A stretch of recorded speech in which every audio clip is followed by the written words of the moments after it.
So you're thinking about moving to Fort Lauderdale? Don't do it.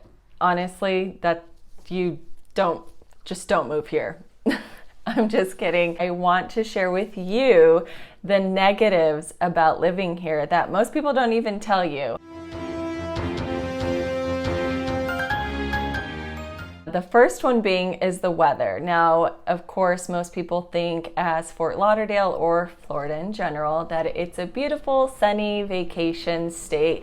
And yes, that is true for the most part, but you still have some bad weather here and there.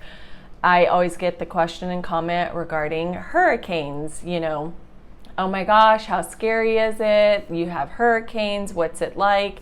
Listen, it all depends where you come from. If you're living in a place where there's tornadoes, I would think that's kind of scary. Or I come from California and we had earthquakes and I could not run away from earthquakes.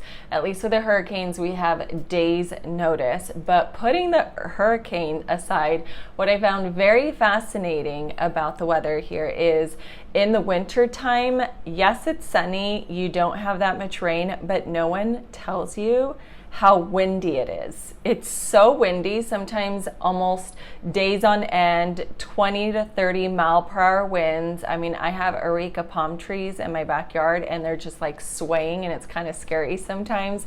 I don't want to go out there because the palm leaves will be falling and maybe hit me in the head or something.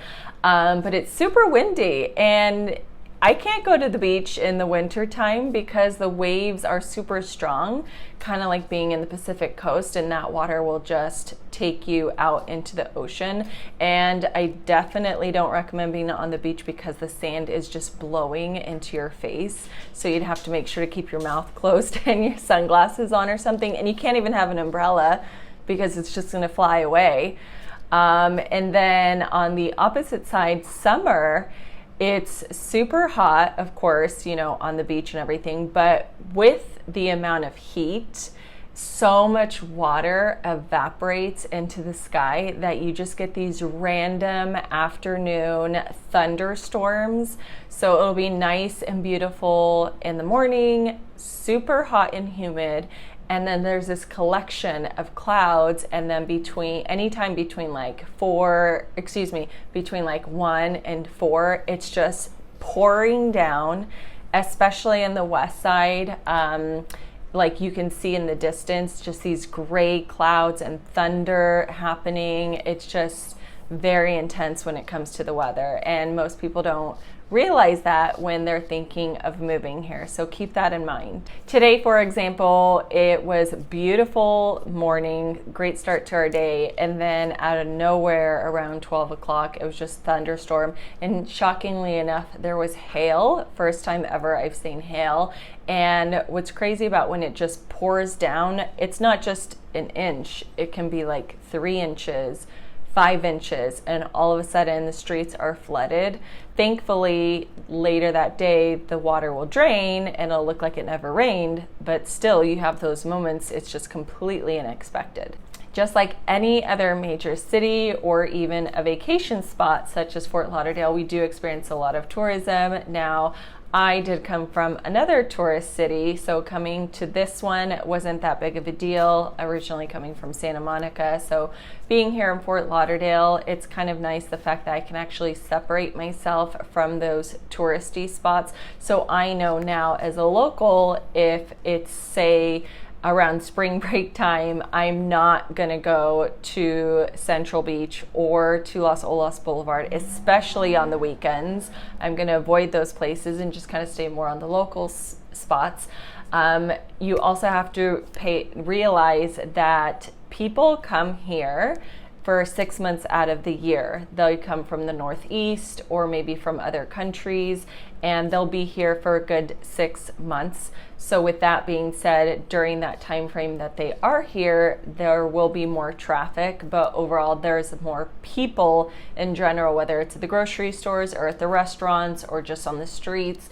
So the fact that it is more of a touristy city, it just gets overpopulated. And the funny thing I find interesting is that when you look at the population of Fort Lauderdale, they only put the population of the people who actually live here full time. It doesn't include those other people who live here 6 months out of the year. So it almost feels like the population doubles, triples, even quadruples at sometimes. Now, since I did mention, of course, it is more of a touristy area, the traffic can be a horrible thing, and it's so funny. I have gotten used to knowing which intersections to avoid, and it's not just because the fact that there are more people, but the actual lights themselves they're not green for as long as they should be to allow the flow of traffic. So now, let's say, for example, if you're at a stoplight for 3 minutes and now there's double, triple, quadruple amount of cars, only so much can actually get through. So it can take some time to get past certain intersections when there are a lot more people. Of course, being on the 95 freeway, you'll always experience that Monday through Friday, 9 to 5 time frame of there being like general traffic. And there will be more when there are more people here during that 6-month period. Now, another negative thing about living here in Fort Lauderdale are the critters. One interesting thing to notice is that there are all these little different bugs, aside, of course, from mosquitoes being the obvious one. Yes, there are mosquitoes. There are ways to address that, such as making sure you don't have standing water, still water. That's kind of where they multiply.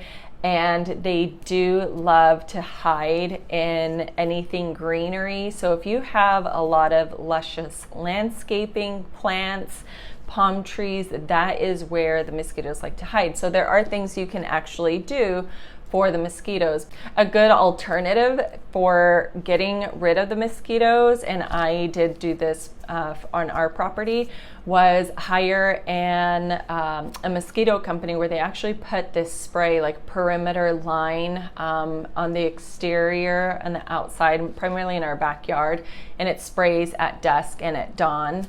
So it just it deters them. It's like an organic spray. It's not harmful for children or pets. It's kind of like a sugary citronella type of spray.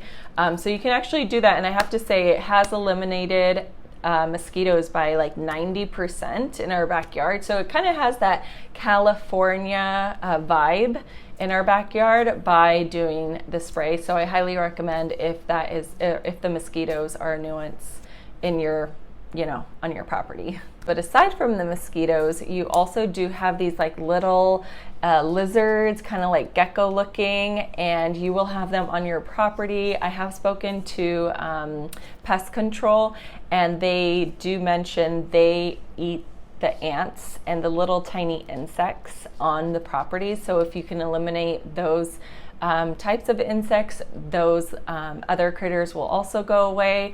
And then, of course, like any other major city, whether it's Los Angeles or Manhattan, there are rats. But again, you can kind of control that, and really that just you just have to make sure to keep your property and neighbors hopefully keep their properties clean as well. So for example, mangoes are great. You can see mango trees on people's properties, but if they actually fall down to the floor, rats love mangoes, so you just have to make sure to keep it clean. And another one being, of course, are the iguanas. They're not native to Florida, but they are everywhere.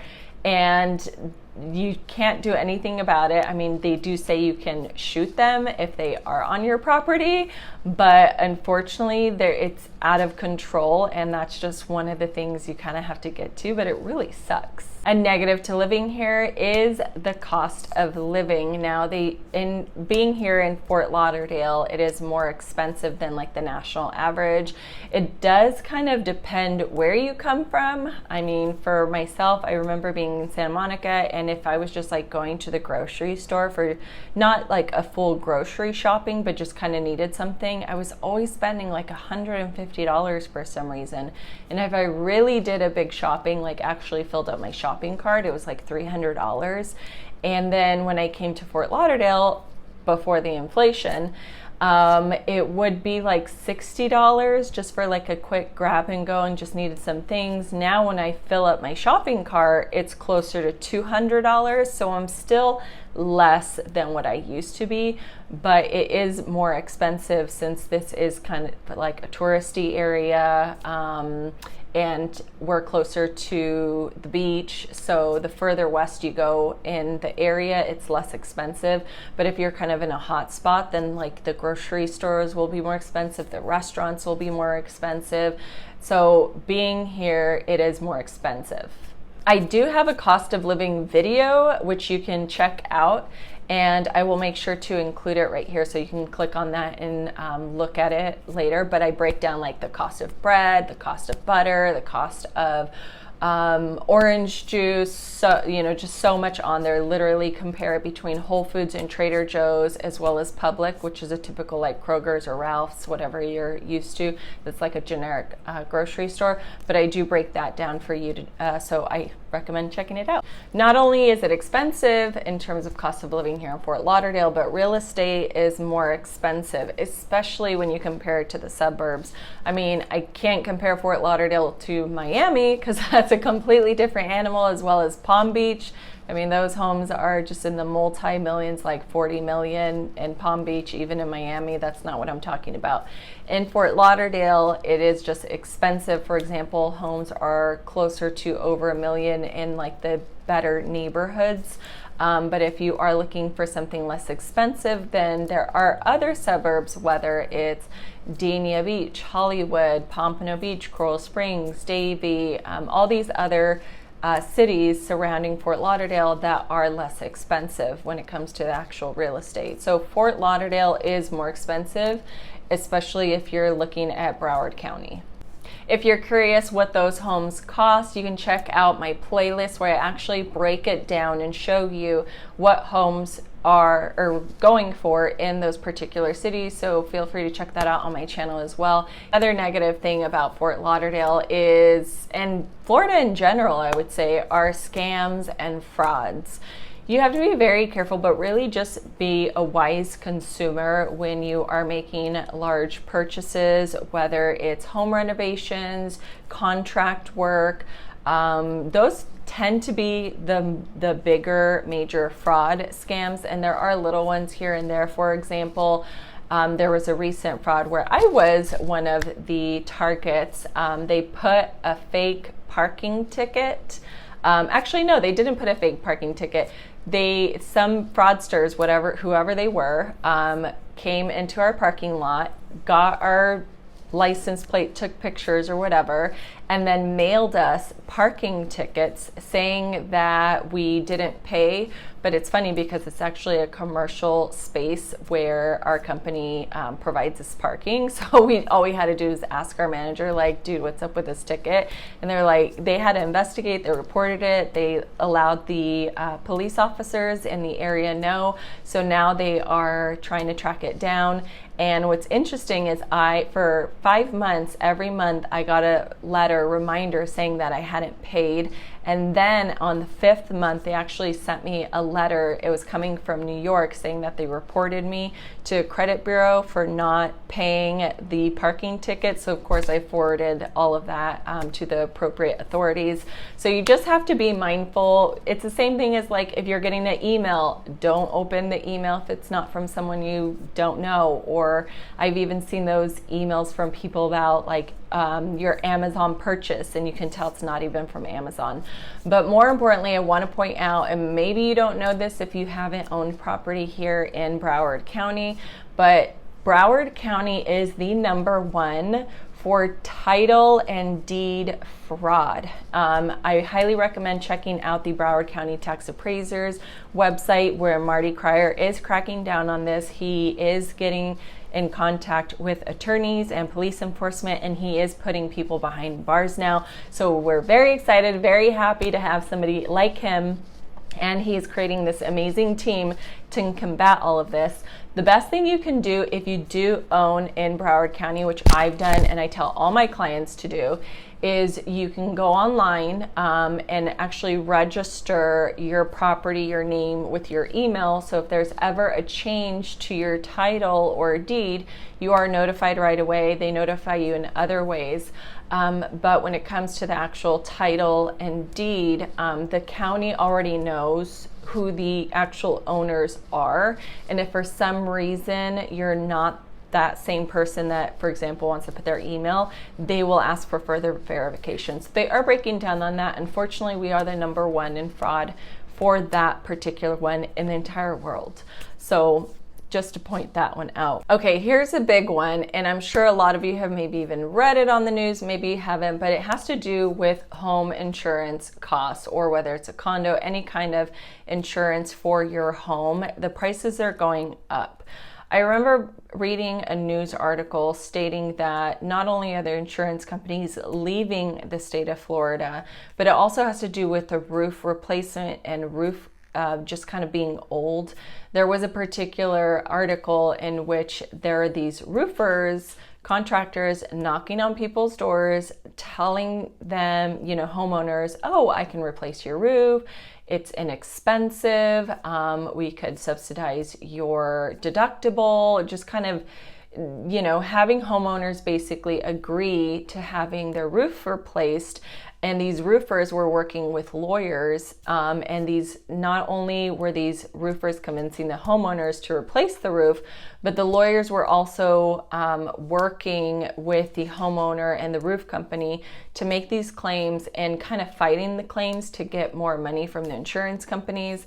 There is a huge fraud.